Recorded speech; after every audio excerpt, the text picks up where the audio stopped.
अस्सलामुअलैकुम वरहमतुल्लाहि वबरकातुहू। मुहर्रम का महीना शुरू हो चुका है। क्या आप मुहर्रम के महीने की फ़जीलत को जानते हैं? क्या आपको पता है कुरान में अहादीस मुबारका में मुहर्रम की क्या फ़जीलत वारिद हुई है?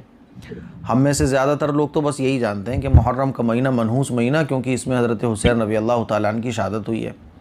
शहादत को ही हमने, हालांकि शहादत तो बहुत ऊँचा मकाम है जिसकी तमन्ना पैगम्बरों ने भी की है, और इसी शहादत को हमने मुहर्रम में होने की वजह से मुहर्रम को मनहूस बना लिया।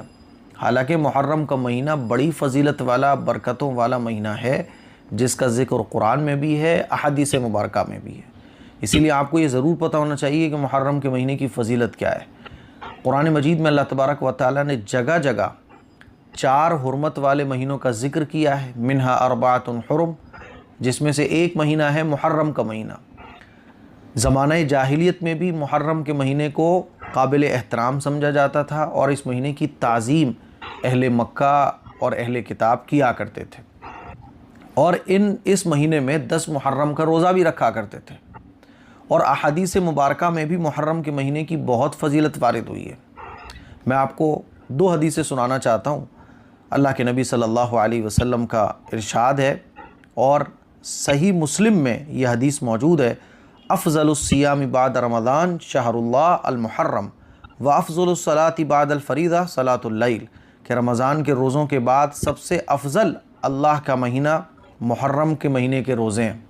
यानी रमज़ान के रोज़ों के बाद सबसे अफ़ज़ल रोज़े अल्लाह के महीने यानी मुहर्रम के महीने के रोज़े। तो ये कितनी बड़ी बात है कि मुहर्रम के महीने को अल्लाह का महीना करार दिया गया है। वैसे तो सारे महीने अल्लाह के हैं, लेकिन मुहर्रम की ख़ास निस्बत अल्लाह की तरफ करके ये बताया जा रहा है कि देखो मुहर्रम के महीना ये बहुत अजीम महीना है, बहुत फ़जीलत वाला महीना है। अल्लाह का महीना इसको इसलिए करार दिया गया है। आपने देखा है ना कि बड़े बड़े सेलिब्रिटीज़ जो होते हैं तो उनकी चीज़ों को लोग उनके साइन भी करवाते हैं, उनका ऑटोग्राफ लेते हैं, और उस ऑटोग्राफ को अपने रूम में लगाते हैं। भाई ये किसका? फ़ुला का ऑटोग्राफ है भाई ये। अच्छा, अरे फ़ुला का पेन है ये, अरे फ़ुला के जूते हैं ये। अरे सोच कर देखो अल्लाह ने मुहर्रम की फ़जीलत को कैसे बयान फरमाया कि अल्लाह ने मुहर्रम के महीने को अपना करार दिया। वैसे तो सारे महीने अल्लाह के हैं, लेकिन मुहर्रम की फ़जीलत को बयान करने के लिए। और फ़र्ज़ नमाज के बाद सबसे अफजल रात की नमाज तहज्जुद की नमाज है। यह हदीस है, बिल्कुल सही हदीस है।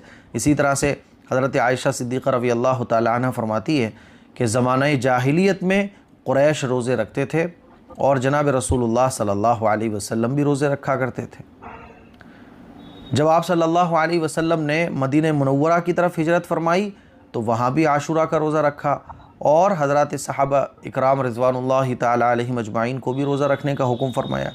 फिर जब रमज़ान में रोज़े रखने की फ़र्ज़ियत का हुक्म आ गया तो आप सल्लल्लाहु अलैहि वसल्लम ने लोगों को चॉइस दे दी, इख्तियार दे दिया, और इरशाद फरमाया जो चाहे आशूरा का रोज़ा रखे, जो चाहे ना रखे।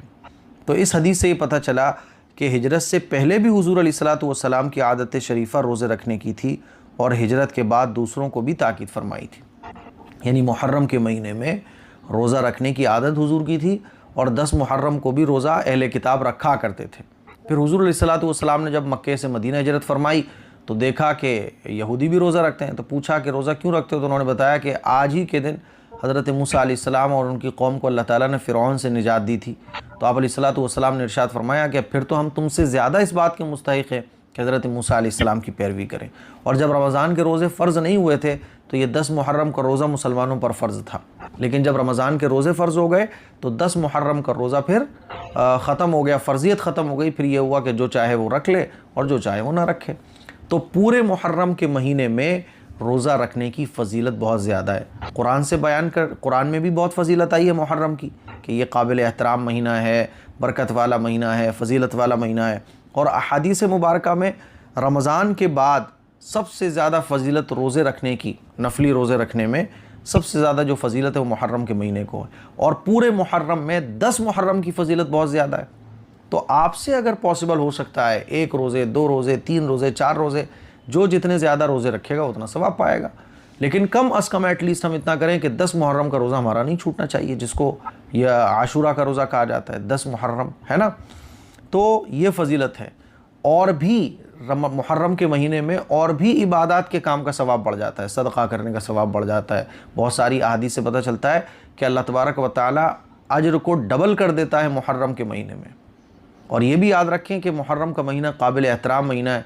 अगर आप नेकी नहीं कर सकते तो गुनाह करने से कम बचें, क्योंकि नेकियों का जब सवाब बढ़ेगा तो गुनाह का वबाल भी बढ़ेगा। आप सदका करें, खैरात करें, लोगों को खिलाएं पिलाएं, गरीबों की मदद करें।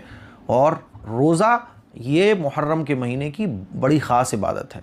तो ये मुहर्रम के महीने की फ़जीलत थी जो मैंने आप लोगों के सामने रखी है। इसके अलावा और भी बहुत सारी अहादीस हैं, लेकिन मैंने मुख्तसरन आपको बताया कि मुहर्रम का महीना काबिल एहतराम महीना है, बरकत वाला महीना है, इबादत का अज्र डबल हो जाता है। और रोज़ा रखना ये रमज़ान के महीने के बाद सबसे बेहतरीन महीना नफली रोज़े रखने के लिए वो मुहर्रम का महीना है, और मुहर्रम में भी 10 मुहर्रम का रोज़ा। मुझे उम्मीद है कि मेरी ये चंद बातें आपको अच्छे से समझ आ गई होंगी। मुहर्रम के महीने में खूब इबादत कीजिए, दुआओं का एहतमाम कीजिए, और कुछ नहीं कर सकते तो गुनाहों से बचिए। गुनाहों से बचना बहुत ज़रूरी है, बल्कि आजकल के टाइम में गुनाहों से बचना ही सबसे बड़ी इबादत है ना। गुनाहों से बचिए आप। अब आप कहोगे अरे मुफ्ती साहब नमाज़ पढ़ना क्या नहीं है इबादत? नमाज़ पढ़ना इबादत है, लेकिन जब आप नमाज़ को छोड़ोगे तो वो भी तो गुनाह है। इसीलिए गुनाह से बचने में सब आ गया। इस क्लिप को शेयर करें, दूसरों तक पहुँचाएँ। अस्सलामु अलैकुम व रहमतुल्लाहि व बरकातहू।